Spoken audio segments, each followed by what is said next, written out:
বলেছি যে এই সরকার আমাদের সরকার, এই সরকারকে আমরাই এনেছি ফ্যাসিবাদকে উৎখাত করে, এবং আনার পেছনে মূল উদ্দেশ্যই ছিল যে বিগত 3টি নির্বাচন আমরা জনগণ ভোট দিতে পারে নাই। জনগণের ভোটের অধিকার কেড়ে নেওয়া হয়েছিল।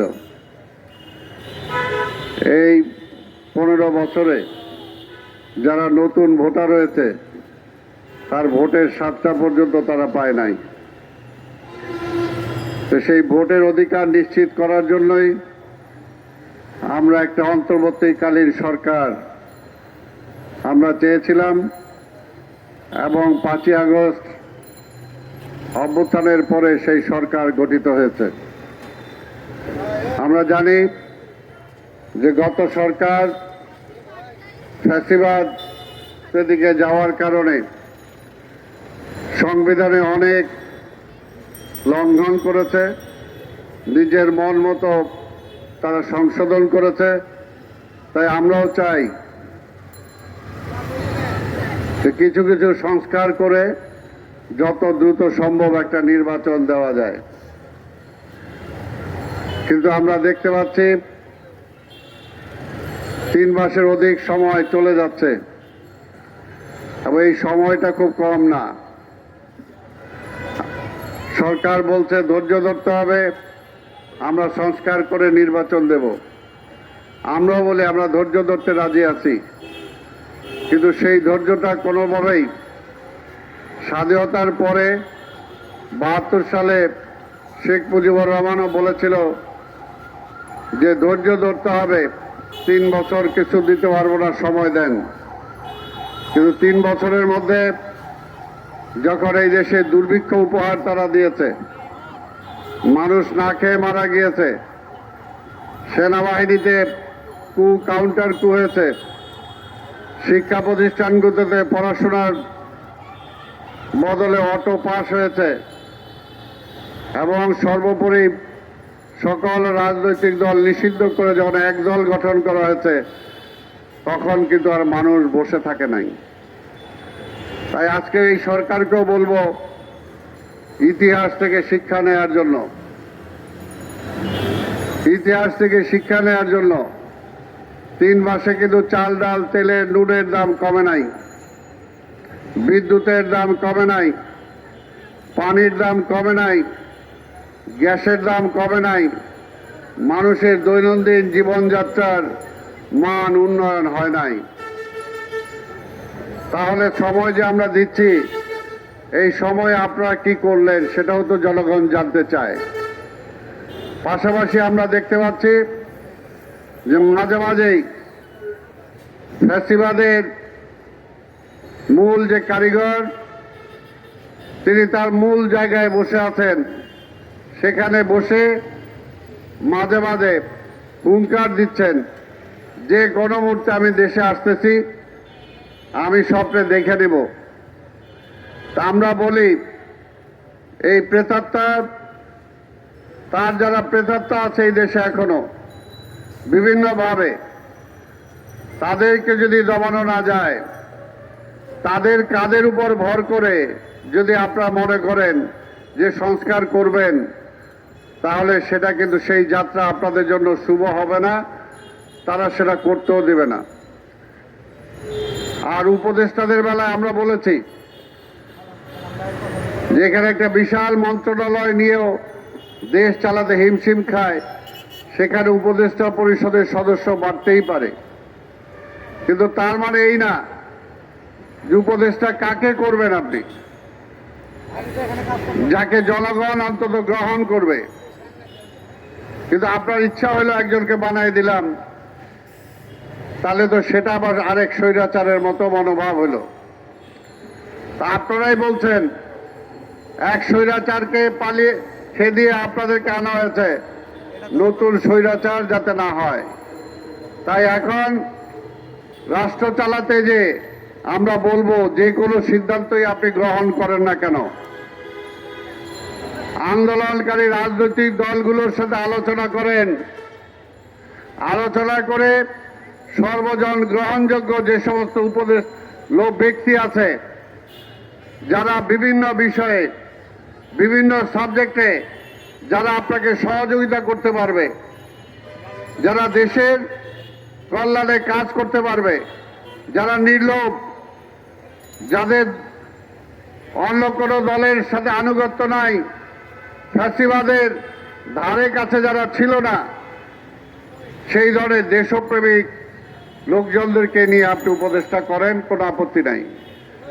কিন্তু এমন লোকজনকে করেন যাকে আপনার আজকে আন্দোলনকারী সেই ছাত্ররাও আজকে সেটা মানতে পারছে না। তাই এই সমস্ত সিদ্ধান্ত থেকে দূরে থাকার জন্য আমরা অনুরোধ করব। আর একটা কথাই বলবো যে সময় ক্ষেপণ করে লাভ নাই। আরেকটা কথা আপনাকে মনে করায় দিতে চাই, শেখ হাসিনা 15টা বছর নির্বাচন দেয় নাই। কেন দেয় নাই? মনে করছিল নির্বাচন দিলেই যদি বিএনপি আইসা পড়ে, নির্বাচন দিলেই যদি তারেক চলে আসে, এই কারণে হাসিনাকে আমরা বলতে শুনছি। সেজন্য আমরা হাসিনাকে বলতে শুনছি, কিসের জন্য নির্বাচন দিব? ওই তারেক আইসা দেশ চালাবো এটার জন্য?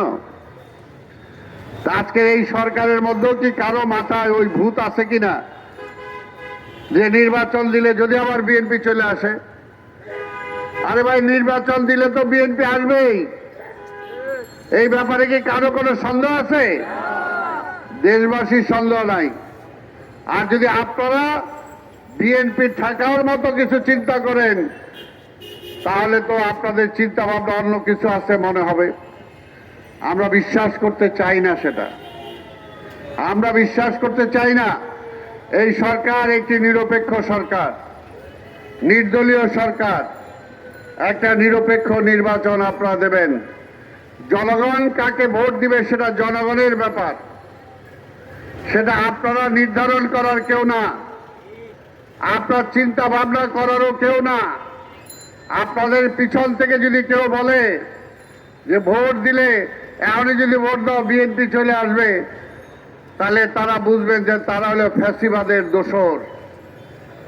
তারা ফ্যাসিবাদকে ফিরে আনতে চায়, তারা দেশে আরেকটু অরাজকতা সৃষ্টি করতে চায়। আর বিএনপির পক্ষ থেকে আমরা বলতে চাই, বিএনপি ক্ষমতায় বিশ্বাস করে না। বিএনপি জনগণকে জনগণের হাতে জনগণের ক্ষমতা ফিরিয়ে দেওয়াতে বিশ্বাস করে। বিএনপি যদি ক্ষমতাই চাইতো, তাহলে 96 সালে বেগম খালেদা জিয়া প্রধানমন্ত্রী হয়ে যাওয়ার পরও প্রধানমন্ত্রিত্ব তিনি ছাড়তেন না।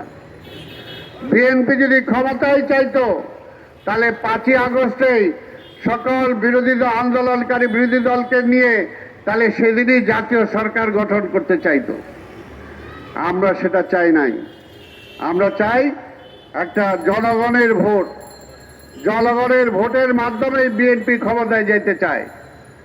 আর বিএনপি একক ক্ষমতাতেও বিশ্বাস করে না। আমাদের নেতা দেশনায়ক তারেক রহমান বলেছেন, আমরা যদি নির্বাচিত হই তাহলে আন্দোলনকারী সকল দলকে নিয়ে আমরা জাতীয় সরকার গঠন করব। কাজে বিএনপির ক্ষমতার লোভ নাই। আওয়ামী লীগ দেশটাকে তাদের মতো সেই তলাবিহীন ঝুড়িতে রূপান্তরিত করেছে, সমস্ত প্রতিষ্ঠান ধ্বংস করে দিয়ে গিয়েছে। কাজে এই দেশটাকে গড়ে তুলতে হলে জাতীয় ঐক্যের কোনো বিকল্প নাই। আর আধিপত্যবাদের শক্তিকে যদি ঠেকাতে হয়, তাহলে আন্দোলনকারী সকল দল, যারা আমরা আন্দোলন করেছি, সকল দলকে ঐক্যবদ্ধ হয়ে নির্বাচন, ঐক্যবদ্ধ হয়ে সরকার গঠন করা ছাড়াও কোনো বিকল্প নাই। এই দেশকে আমরা ভালোবাসি।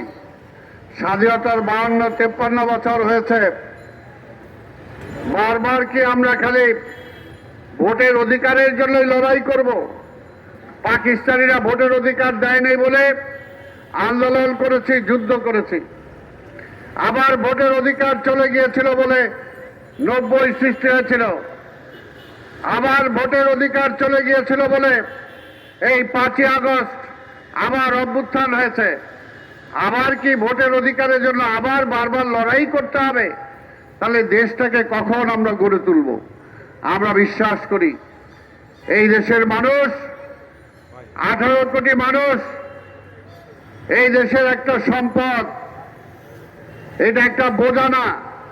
যদি জনসংখ্যাকে আমরা কাজে লাগাতে পারি, আমরা যদি চুরি বন্ধ করতে পারি, লুট বন্ধ করতে পারি, এমপি মন্ত্রী হওয়ার সাথে সাথে নিজের ভাগ্য পরিবর্তন করার পথ বন্ধ করতে পারি, তাহলে কিন্তু এই দেশের মানুষের জন্য কিছু করা সম্ভব।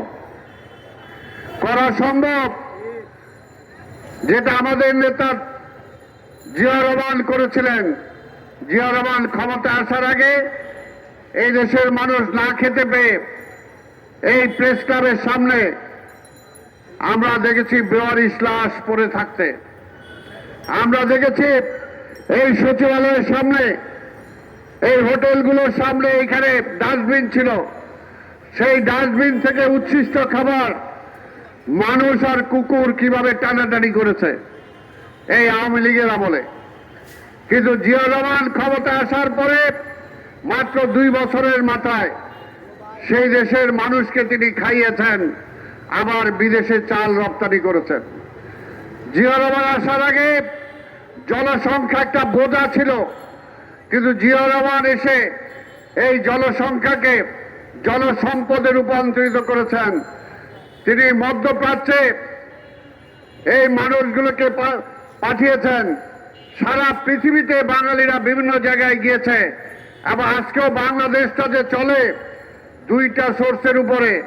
একটা হলো বিদেশ থেকে আমাদের বাংলাদেশি ভাইরা, যে প্রবাসী ভাইরা যে টাকা পাঠায় সেটা, এবং গার্মেন্টসের মধ্য দিয়ে যে টাকা আমরা উপার্জন করি, এই টাকা দিয়েই কিন্তু আমরা ফুটানি করি। কাজে এই 2টাই করেছে জিয়া রহমান। বিদেশে মানুষ পাঠিয়ে টাকা আনার ব্যবস্থা করেছেন। আপনারা জানেন, অনেক কথা বলতে গেলে কথা হয়। সৌদি আরবে তিনি গিয়েছিলেন। সৌদি আরবের রাজা বলেছিলেন, কি চান আপনি?